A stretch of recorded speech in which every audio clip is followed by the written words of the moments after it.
Yeah, so I've got a few minutes just to give an overview of mental health in young people. Now, I've been working within the mental health field for, I don't know, maybe 20 odd years or so, but I work with older people. I am an independent mental health advocate, so that means I work with individuals who are detained within the mental health, who are detained under the Mental Health Act in hospitals. That's my main job, should I say. For the last 6 months, I have been working within CAMS. This is some private work, what I'm doing. And CAMS is Children and Adolescent Mental Health Services. And through that work, it's just opened my eyes, really, to some of the issues, concerns that young people go through. Now, I work with children who are in hospital, but my talk really is just an overview. I am not a professional, so it's just an overview of some stuff that I've picked up over the last 6 months or so. So, when we look at what is mental health, according to the Oxford Dictionary, it is a condition which causes a serious disorder in a person's behavior or thinking. So what we have is a cause, and then what we have is an effect. So the cause itself is the illness, maybe the diagnosis, maybe the label that is associated with that condition, and the effect is how it's manifested, how it's acted out, and so forth. So, just off the top of your heads, just shout out, what do you think a mental illness is? What does it mean to you? What is a mental illness? Enough money.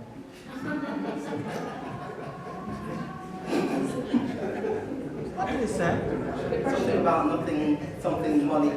But I had depression, yeah. Panic attacks, anxiety, stress. You see all the young people. See, it's the young people who's talking. Food for thought. Drink. We have alcohol, drug abuse. Personality, bereavement, death in the family. Depression. Sorry? Depression. Bullying. Affection. What affects them at home? Yeah, what's going on in the home. Yeah. Okay. All right. Good. Or in your mind. In your mind. You said depression, right? Stress and anxiety. Sleep. Self-harm.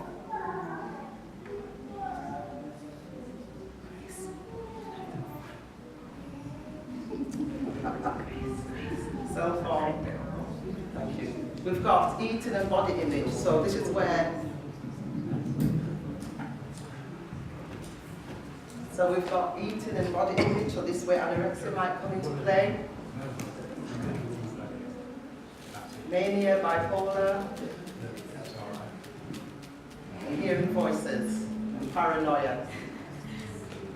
Now that is just a small list. Schizophrenia, we'll start going into the heavy long-term conditions.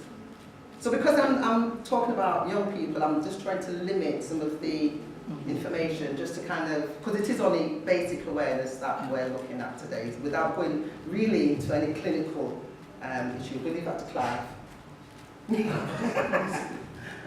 And of course, suicidal thoughts. Tanya? You said sleep, is the lack of it or? Yes. Lack of it. And too much sometimes. Yeah. Because when we think about, if we have a worry, a stress, being able to sleep, or sleeping too much. Okay. Because we'll sleep to get away. What's that? Men don't get that. Yeah. Sleep quite all right. So, okay. So we've looked at some of the labels, some of the conditions. So we're thinking about what are the causes. We're staying with young people here. So what do we think some of the causes are? What causes some of the labels that we've just labelled? What are some of the causes? Not being able to talk about how you feel. So Not being able to talk about how you feel.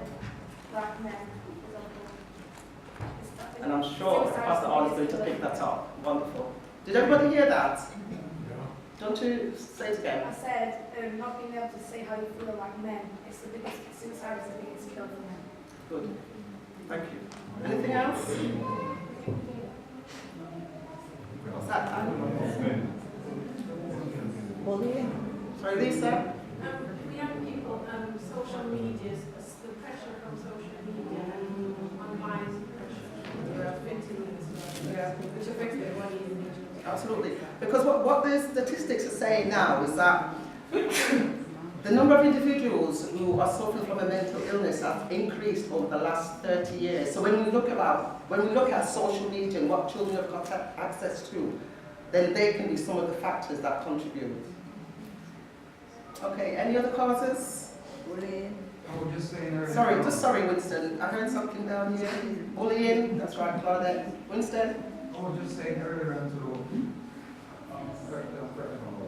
a lot of, especially our black young men, Mm-hmm. a lot of them they're trying to find identity. Yeah. No, identity is a big part in life, especially, their identity is probably coming from the Caribbean or any part of the world. As a black person, and the identity of fitting in or it's like a lot of more boys about being church and so on. Well, grow up in the church and things like that. They come Muslim, Right. and so on, and they search for identity to fit in society. We should not fit in the wide society. And that alone is pressure itself. And it's so much pressure, and that's why you find a lot of them. I mean, even though you've got people coming to suicide and going off and come up murder, it's a mental thing because they try to fight, they try to fit in. It's a fight, isn't it? It's a fight. Thank you. Okay. So let's go through some of the lists. And again, I'm focusing on young people. I'm assuming that Pastor Orr will pick up the stuff around young black men. Are you doing? It was there. It'll be there. I'm sure it will Yeah, be. it will be there. It will be there. It has to be there. Okay. So some of the causes then. So we're looking at focusing on young people. So we're looking at the demands of school, the pressure of schoolwork, the pressure of exams. Yeah. Looking at the home, I think this was mentioned earlier on, the home environment. What is happening in the home? What is happening with the parents of these children? How is that affecting them? The divorce, the quarreling, the fights, what impact is that having? We're looking at abuse, all sorts of abuse. Physical, sexual, emotional, trauma. Somebody mentioned death, bereavement. Young children who are going through bereavement, they've lost a loved one, the mother, the grandmothers, grandparents come down heavily on this. Trauma. You've got young people, losing young people. And yes, absolutely, close friends, siblings, and so forth. Bullying, somebody mentioned bullying. But I was saying as well, you've got a lot of young people who are looking after sick parents. Mm-hmm. Again, that might go back. Carers, the young carers. Yeah. So the responsibilities Yeah. that they've got, the pressure, they're losing out on their childhood because they're giving so much time and energy. Sam? We can see all these things, but we can not really pinpoint the real cause because there's some youngsters grew up, they've got everything in life, everything to live for, Mm-hmm. right? And they still have mental problems. So, is it something that's developed in the brain, cause the brain to be unbalanced, cause it? Is it the surroundings we're living in? It's not as straightforward as that. And you said it, that's exactly what it is. It is a combination of different factors that contribute to mental ill health. And we can't label it as one thing. And you're right, it can start in the womb. A child can be suffering with a mental illness that's developed when they're born and as they grow into childhood and adulthood. So that, you're right, Sam, thanks for that. There's various factors. But what we're doing, what I'm trying to do is just kind of just look at the basics for now, and just kind of share and try and get some rapport going around that. Absolutely. When we think about young people who are fighting with their sexuality, or they might know, but then they are afraid to share that, so the pressure again within the family, and so forth. Maureen?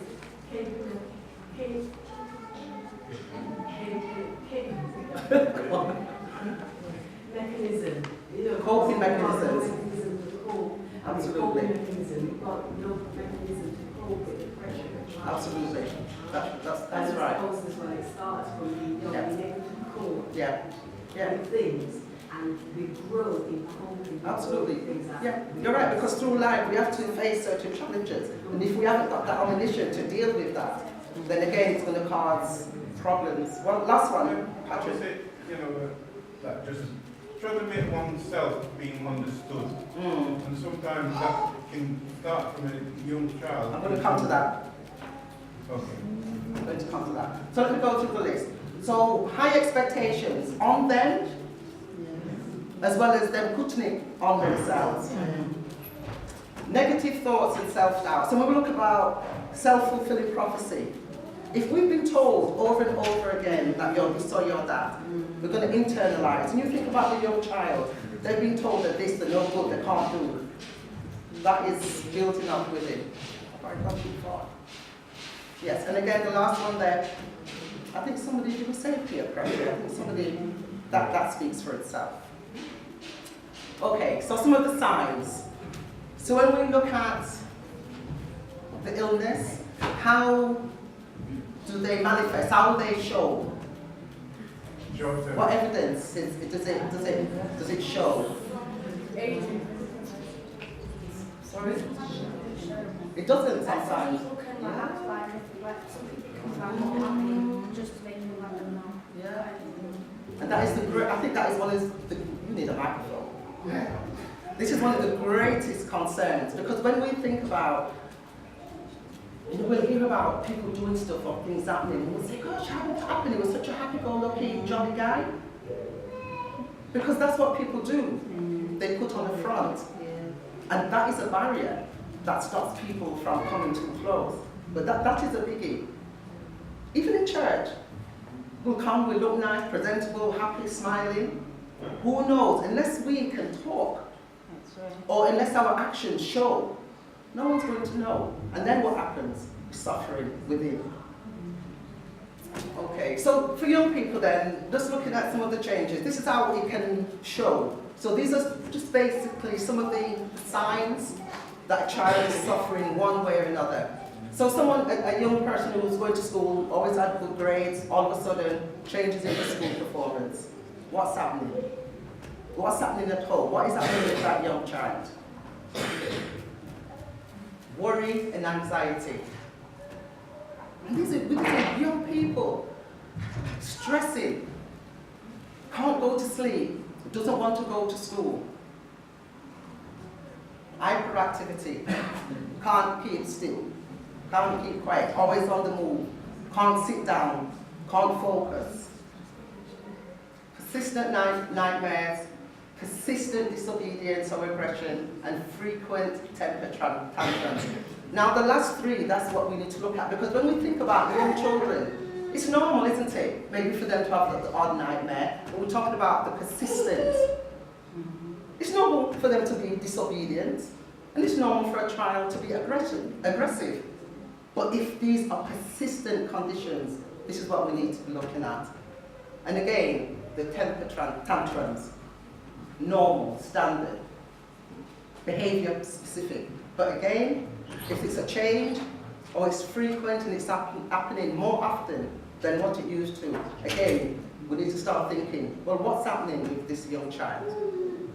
Sister, I don't want to be too interrupted, but you know when he says Who's to say it wasn't happening before, but it wasn't being... It wasn't recognised. Yeah. It's more noticeable now.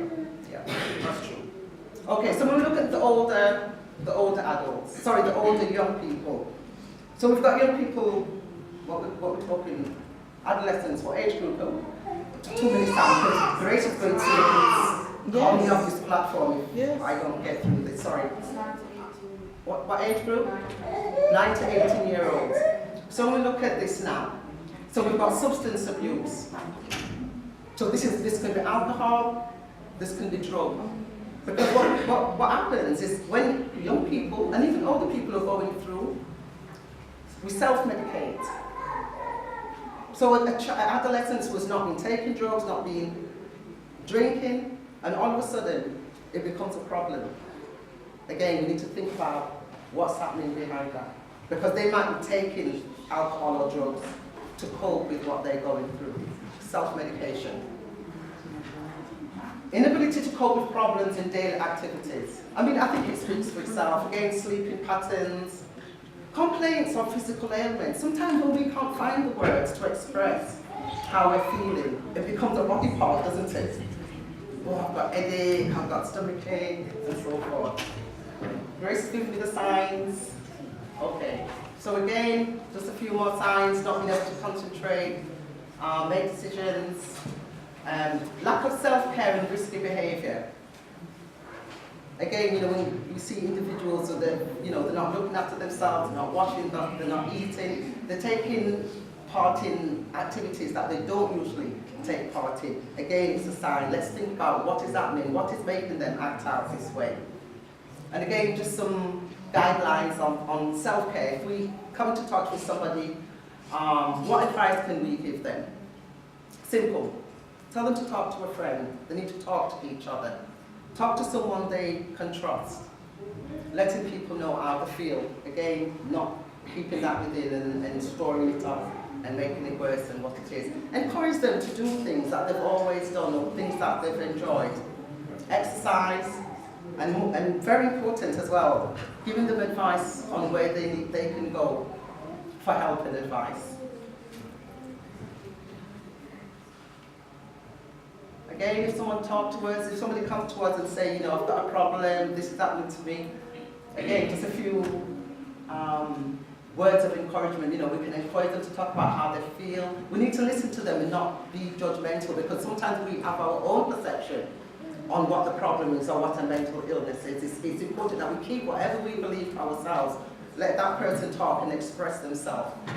Take things at their own pace. There's nothing worse than saying to someone, get up, oh come on, it's about time you do this, get out of bed.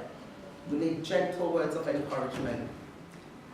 And reassure them that what you are saying to them, or reassure them that you are taking what they are saying seriously.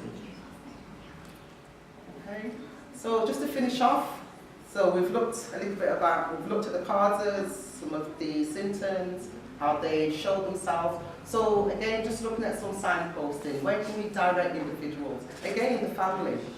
Families don't know that their children are suffering. So if a young child is, have you spoken to your parents, or have you spoken to your sibling? Church. Send them to the GP. We've got the schools, children's services. I don't know about the youth clubs so much. I know there's a few around. The library has a resources, information about mental health that they can pick up and just learn about what it is they might be going through. And just some websites. We've got the Mental Health Foundation. We have Mind, Young Minds.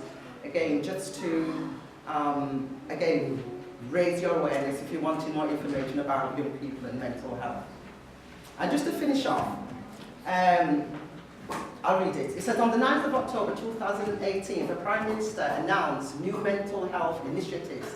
She has said that pupils will be given routine mental health checks and teachers will be trained to carry out the well-being assessments at primary and secondary schools to spot potential issues among children as young as 4.